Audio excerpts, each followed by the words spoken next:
Hello, I'm Stephen Goldberg of Optimus Performance, bringing you practical tips and ideas on leadership, team development, and personal performance in the workplace. Today, I'm pleased to have with me Marc Adam. Hello, Marc. Hi, Steve. Mr. Goldberg, it's a pleasure once again. You know, I've known you for more than 4 years, Steve, and it's a pleasure to be sitting with you today. Thank you very much. Pleasure is likewise.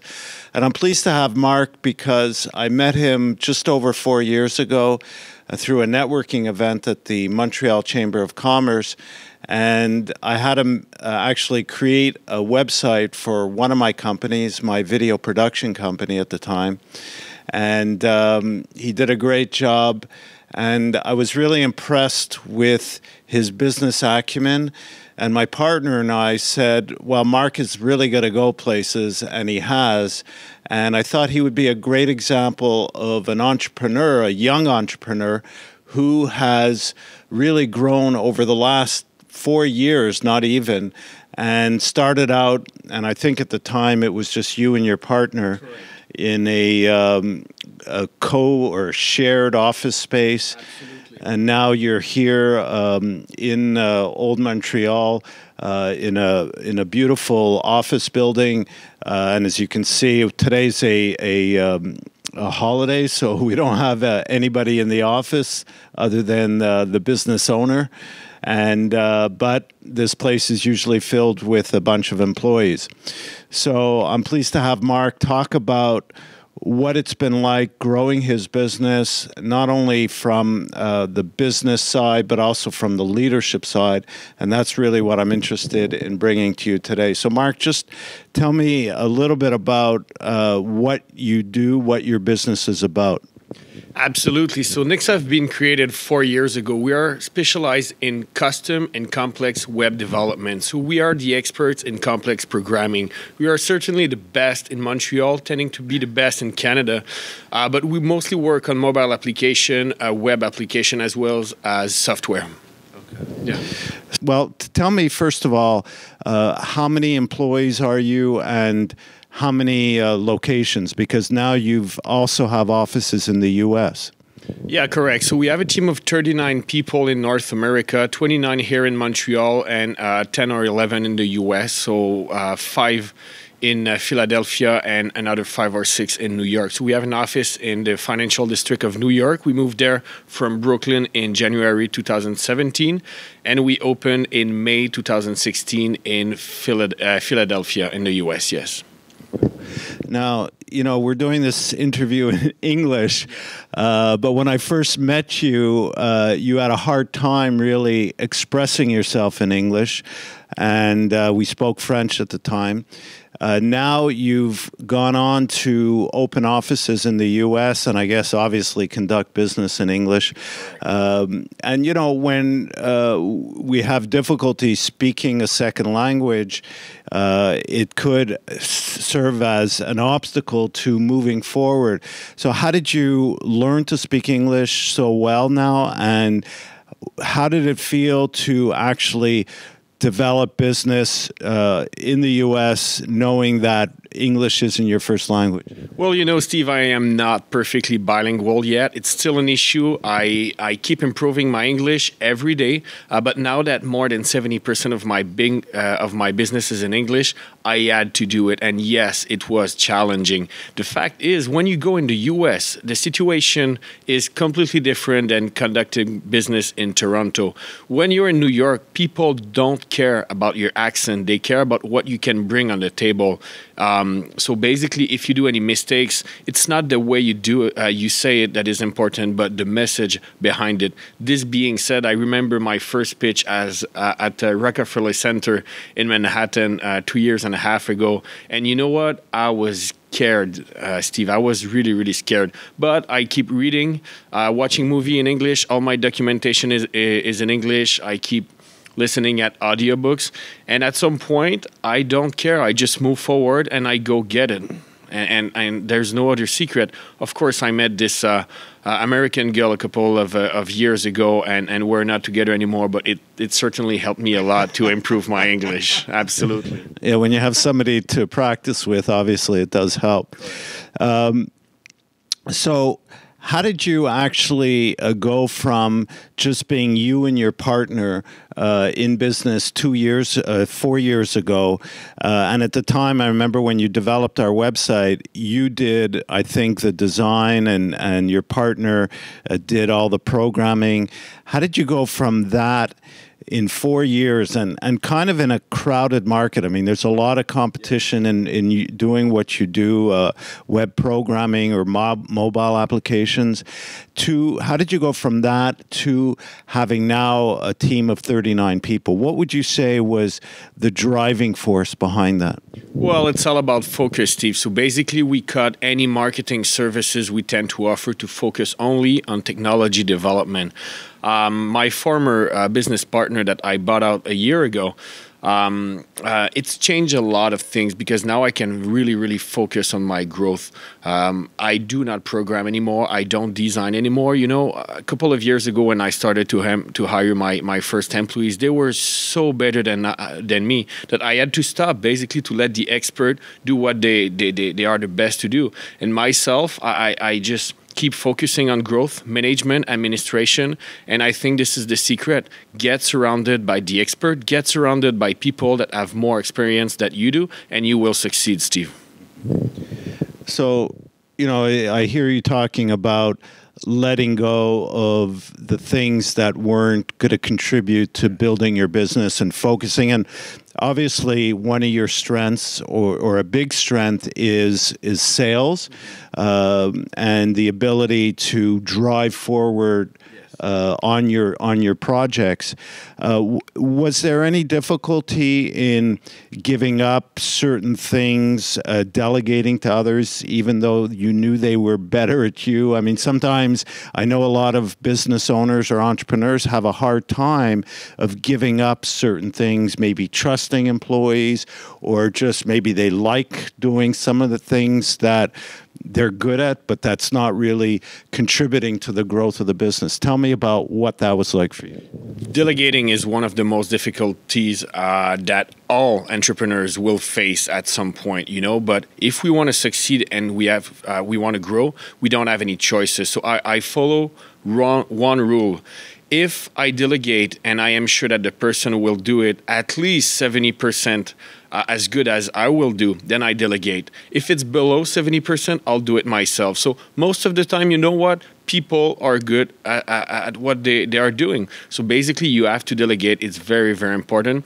And it's from the thing that I like to do. I like to have the final words on it. So even on the design side, I like to contribute with my design team and give them a specification that I would like to see and approving some of the work. But at some point, it is not my job anymore, and I have to delegate it. Yeah. You know, while you're speaking about that, I'm thinking about having the right people, because that's one of the things that I often talk about in my videos.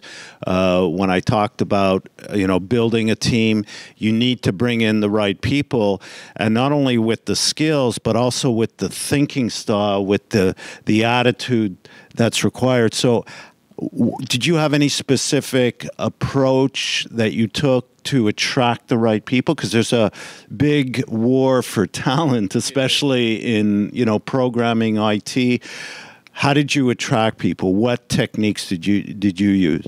Well, it's mostly a team effort. It's all about the company culture. Basically, we have flexible schedule. Every month, we do activities. We just came back from our Archer activities. That was great. So team building is an aspect that is very important in our business. Like you said, it's a competitive market.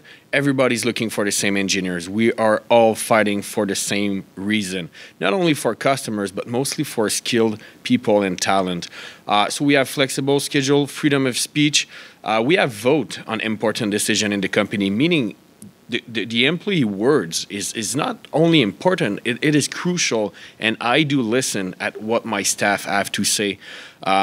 After that, we work on very complex projects, so it's a very exciting challenge for most of the programmers out there. If you look at the marketing or communication agencies who hire programmers, those programmers will probably work on WordPress development or very simple project, and those folks haven't went 3 years to university to work on simple project. They want to be challenged, and I think this is what Nixa have to offer to them: a good challenge. And we like to say that every morning we like to wake up to go to work. You know, it's a proud to work for this company, and it's all about the way I think I share my vision with them, and giving them the occasion to be part of a team and building something together, something that really means something, you know. Yeah. So it's about communicating your vision and, you know, staying in communication with them, giving them challenging work. Do you take any, or what approach do you take to further engage people, to coach them, to know if they're actually really engaged with the company, or if they're maybe, because obviously there's headhunters out there, you know, looking to steal people from you. And so it's important that you get a sense of how much people are engaged with the company or committed or, you know, dedicated to the company. Do you take any specific approach to that? We tend to measure the success of our approach by doing surveys to our staff, and when we have mitigate a result, we just correct it, and we have a social committee as well that help organizing all the activities and everything. So at some point, with the communication, I think we are able to measure the happiness of our staff. And you're talking about headhunters and recruiters that are targeting our staff, and this is the case. It happens all the time, but there's not a better pay for me that when I see an employee turning down a better salary, a better offer to stay in the company. That's my pay. And this is when I know that I've created the dream job, the job that I always dreamed of, and this is what I'm trying today. You know, money is not a finality, but if I can create as many as dream job as I can, then I'll be happy about what I've built. Absolutely. Yeah. So it sounds like that you're able to keep people from leaving. Would you say, you know, compared to the industry standard, I don't know if you know what it is, what would you rate the level of turnover in your company? The turnover is high because we hire high speed, you know, and in turnover, unfortunately, we have to consider the hiring new people.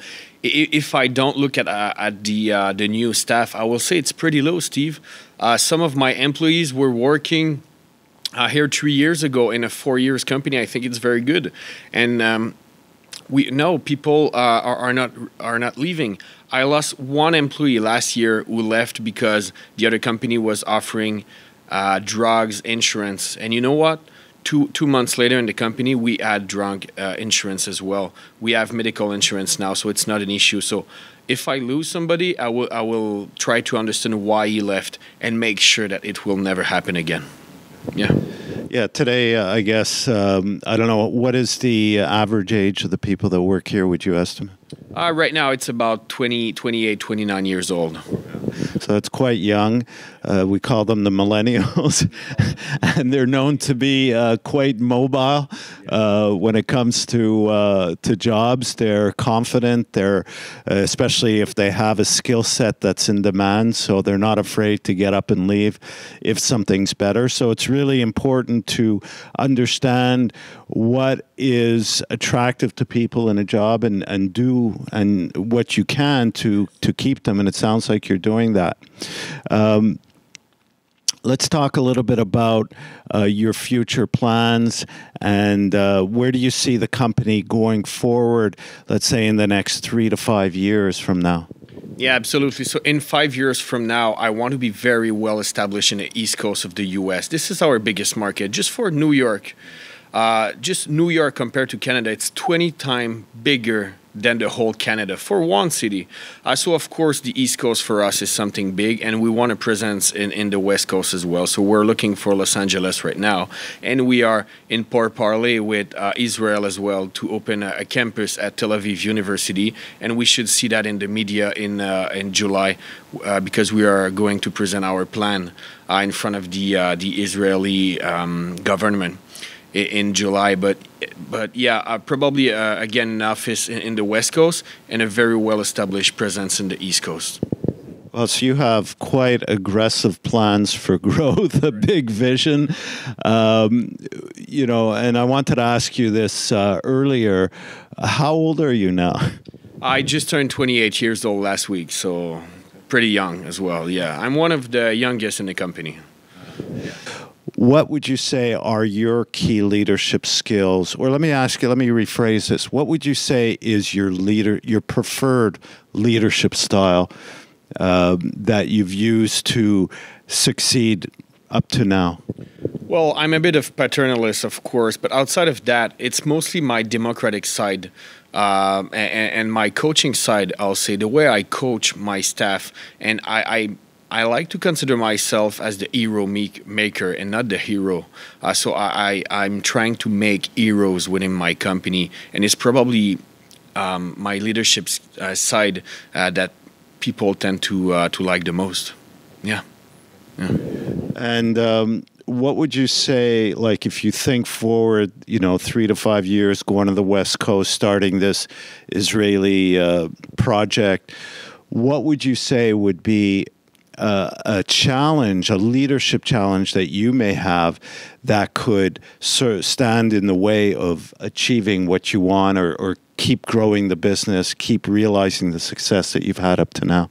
Well, I need to improve my communication skills. I'm not bad at it, but I think if I wanted to achieve what I wanted to achieve in that small amount of time, I need to improve my communication skills to be able to share better my vision with my managers, my directors, and make sure that they agree with it, so I can be less and less present, but making sure that my surrounding staff have the same vision and we are going at the exact same place. And it's very important. It will be my my challenge, and of course improving my communication skills in English. Keep improving my English. Like I told you before, it's a challenge, but I'm getting there. It's all right. I should be bilingual in 2 years from now. Yeah. So if you had one key piece of advice to startups or entrepreneurs that are listening to this and want to understand how to best build a company, manage their staff, what would you recommend or suggest as a key point? It's two things, basically, Steve. You need to focus. So get rid of any services that you're not the best at it. Find your niche, be the best at it, and on top of that, stay positive. So you have to get rid of all the negativity around you. Employees, business partners, family, friends. If you want to focus and you want to do it positively, you need to get rid of the negativity. And this is probably the best advice that I can give to any entrepreneur out there. Yeah. You talk about attitude and negativity and staying positive. How does one manage their own attitude and thoughts? How do you deal with, the negativity creeps into our thoughts as well. So how do you deal with your own negative or self-limiting thoughts? Because that could be an impediment to growth and to success as well. Correct. So I tend to be a very positive guy, so it's not an issue for me. But if it happened, I will say that a good night of sleep will usually get rid of all your negative thought. If you're always tired, you tend to have more negative thought.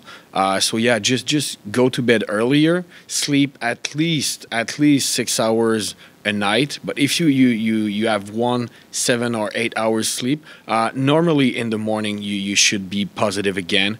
And after that, the negativity usually come from people around you. So make sure to get rid of those people if you want to succeed. Yeah. Great. I mean, you mentioned how you involve people in decision making. I think that's a big point. Maybe can you maybe elaborate on how you make decisions, or how do you involve your team?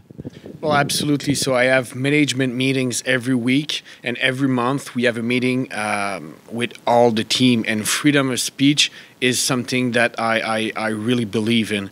So basically, everybody have the right to say something, and if they have an issue with something, they say it and we correct it. But this being said, I think that my management meeting, where all my directors are included, is probably the best way to challenge people with my decision, and actually challenge myself with my decision, and make sure that everybody agree on. And having a participating meetings like that is probably the key to have feedback on your own decisions. Yeah. Well, thank you very much for taking the time. I really appreciate it. I'm very not surprised, but I'm very glad for your success. And like I said, my partner and I, we always said that you were going to go places, and you have gone places, and you're continuing to do so. So thank you very much. Thanks for listening. If you're new to this channel, please subscribe so you get more videos like this and some of the other videos. There's one recommended for you right now. And leave a comment. Let me know what you're thinking about this video. Check out our website, where there's a lot of articles that accompany this blog, or this video rather. So thanks again for listening, and we'll talk again soon.